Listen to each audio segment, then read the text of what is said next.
me ask about the what you call the PayPal Mafia. Sure. Palmer Luckey, he was a Thiel Fellow, founded Oracle 2012 before it was purchased by Meta. Yeah, Zuckerberg, Oculus. Sam Altman, J.D. Vance, Elon Musk. Talk about that little cabal. Yeah, well, they are quite the cabal. So, first of all, PayPal Mafia, it's important to point out what PayPal is. So, PayPal is most widely known, right, to have been a project of Peter Thiel and Elon Musk, but it was originally a combination of Peter Thiel's Confinity and Elon Musk's X.com. And when Thiel was setting up this proto PayPal, he and his co founders openly they've admitted this, consulted with every three-letter agency in the US government that would talk to them about developing their product before they launched it. And then they team up with Elon Musk and X and create, this I mean, it basically dollarized the internet.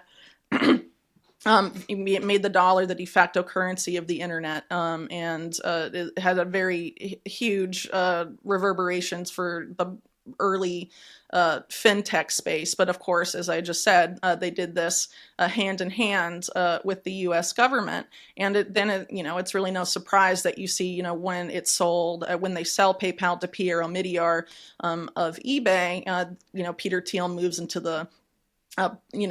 this effort to privatize total information awareness, the algorithm for Palantir having started as PayPal's anti-fraud algorithm initially, and then being developed to become what it is today. And so since then, you have a whole network of people that have either been proteges of these figures or worked at one point for PayPal. For example, the current AI and crypto czar at the White House, David Sachs, a former top executive at PayPal with Thiel, and all of these other people. And of course, J.D. Vance, the current vice president, is intimately connected to Peter Thiel. His whole career in VC is entirely responsible.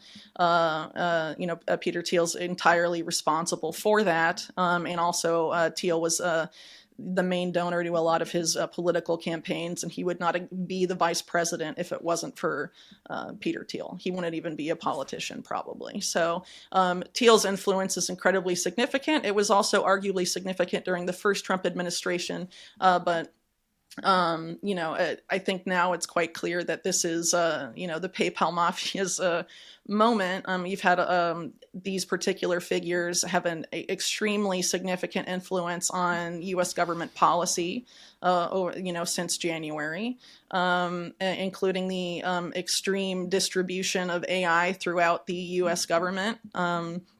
And this includes not just well-known figures of the PayPal mafia, but people, a lot of former employees for Palantir have been placed throughout, maybe positions throughout the U.S. government that you don't think a lot about, or most people don't think a lot about. Chief information officers of various departments and things like that.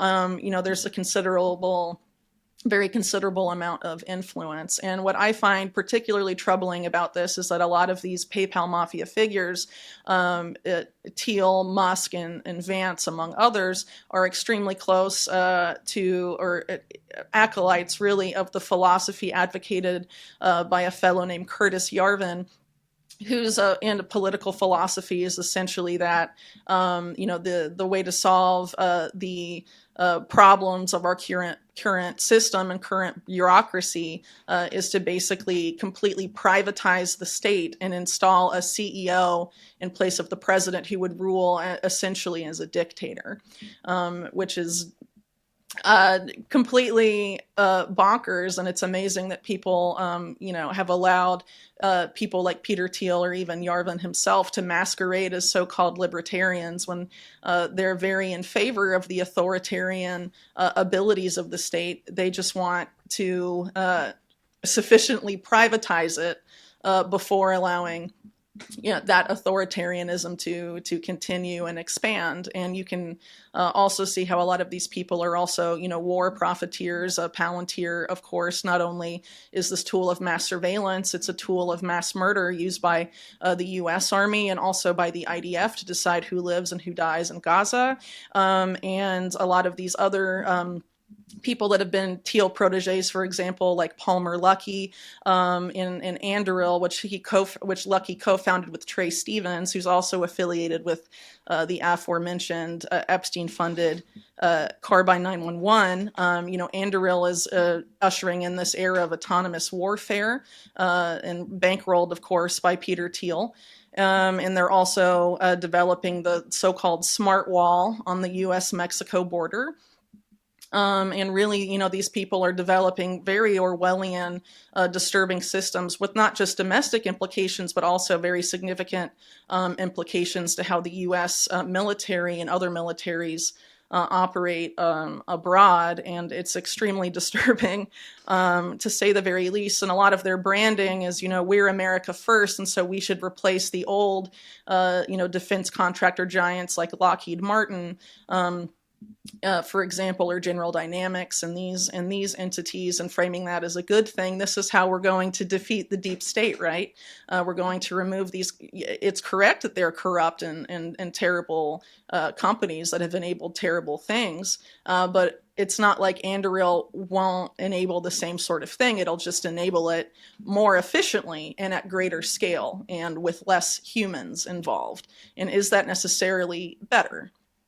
I don't really think so. And when you consider, too, that you have, the current Secretary of War, since it's been recently renamed, and Pete Hegseth coming out and basically saying the massacre of Wounded Knee, the soldiers that did that should have their, medals restored and all of this. It's basically trying to be anti-woke by saying, conflating American culture with war crimes at the same time that we're developing all of this autonomous technology that would allow these people to conduct more war crimes than ever before. So, under this guise of we're making the government more efficient, what aspects of the government are these people in the PayPal mafia actually making more efficient? Well, one of them is mass murder. And unfortunately, you don't hear enough about this. And presumably a lot of people that wanted the destruction of the so-called deep state under Trump didn't want these things to expand and continue, but they absolutely are.